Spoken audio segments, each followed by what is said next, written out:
Before we get into today's video, I just want to have a quick chat about my new collaborative venture. If you don't know, I've teamed up with YouTube's Gosforth handyman, Andy McClellan. If you don't know Andy's channel, go and check it out. There's a link in the description below, Gosforth handyman. Absolutely fantastic. It's a channel you definitely need to be subscribed to. We've teamed up, we've got together, and we're producing a new podcast. It's called Measuring Up, and it's an hour-long fortnightly chat about woodwork and joinery, a little bit about business, a little bit about YouTube, a little bit about tools and technology and working in small spaces and all that usual kind of stuff. The kind of stuff we're interested in, really. If that sounds like the kind of thing that you'd be interested in too, well, maybe you should go and have a listen. It's available right now through the podcast player of your choice or through the website at www.measuringuppodcast.com. Have a listen, give us your feedback, we'd appreciate it. But that's everything for now. Let's get on to today's video.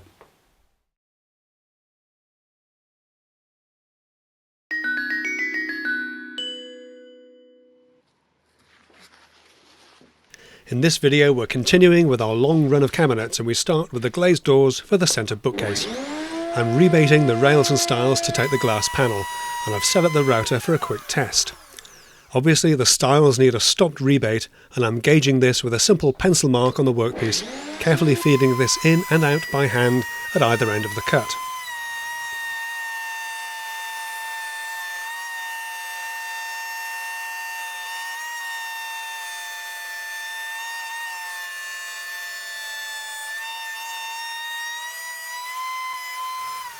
Because the rebate takes a significant chunk out of the rails and stiles and the glass panel doesn't add any strength, quite the opposite, I've opted to use a wide domino mortise with a homemade plywood loose tenon, and I'm cutting these to size on the bandsaw, then rounding over the edges on a sanding sheet and checking for fit.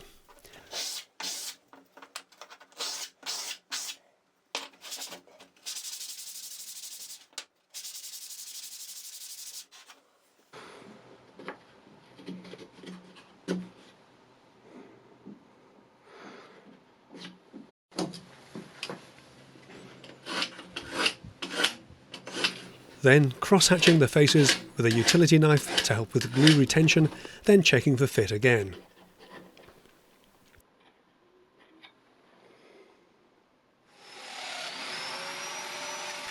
With everything to hand, I can start making the doors, first cutting the mortise in the stiles, and then in the rails. Notice the double plunge to get the correct mortise width.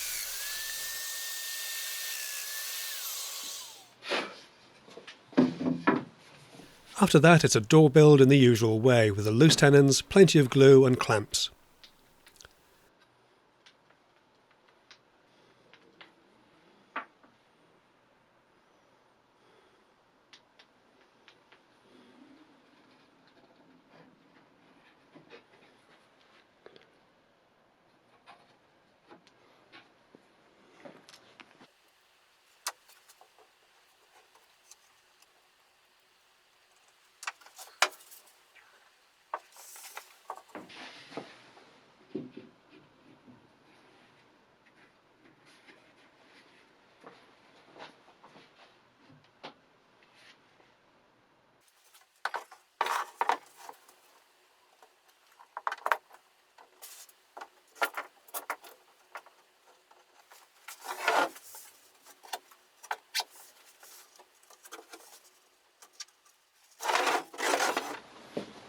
With the doors set aside for the glue to dry, I can set about cutting the dominoes for the cabinet and shelves. First in the outer uprights, then the cabinet base,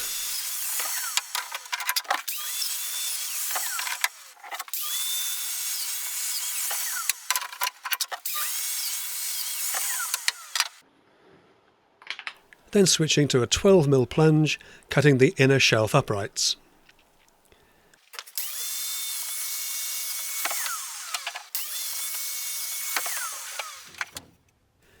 The bookshelves will be adjustable, and I'm using Festool's LR32 Holy Rail system for this. First by making a fence for the uprights to bear against,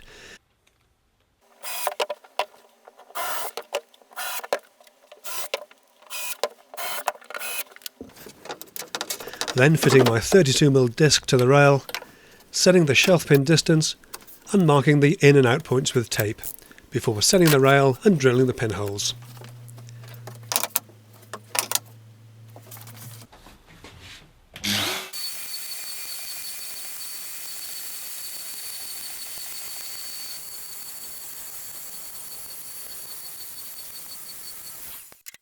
not forgetting of course to repeat the process for the lower cabinets as well.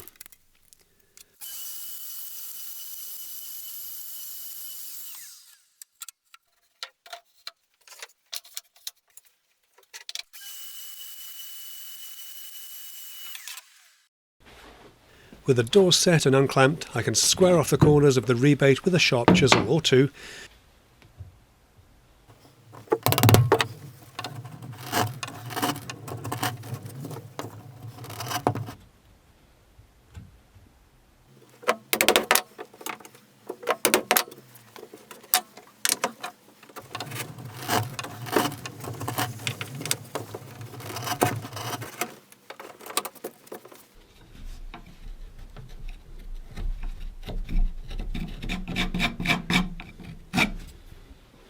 And I'm finishing off by pre-drilling the cabinet sides for ease of assembly on site.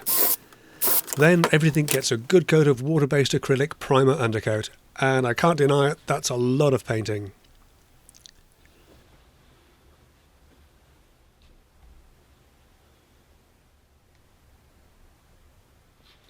With everything dry, I'm adding the glass panel to the doors. These have been toughened to comply with regulations, so I'm treating this all very carefully. Note how I support the glass from underneath when introducing it into the door.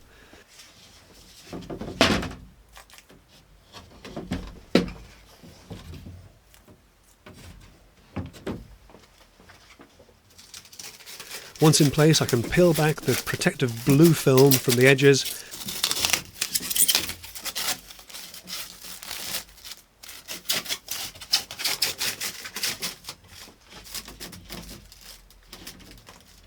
and fix the glass down with a quadrant beading, simply pinned in place with a 21 gauge pinner.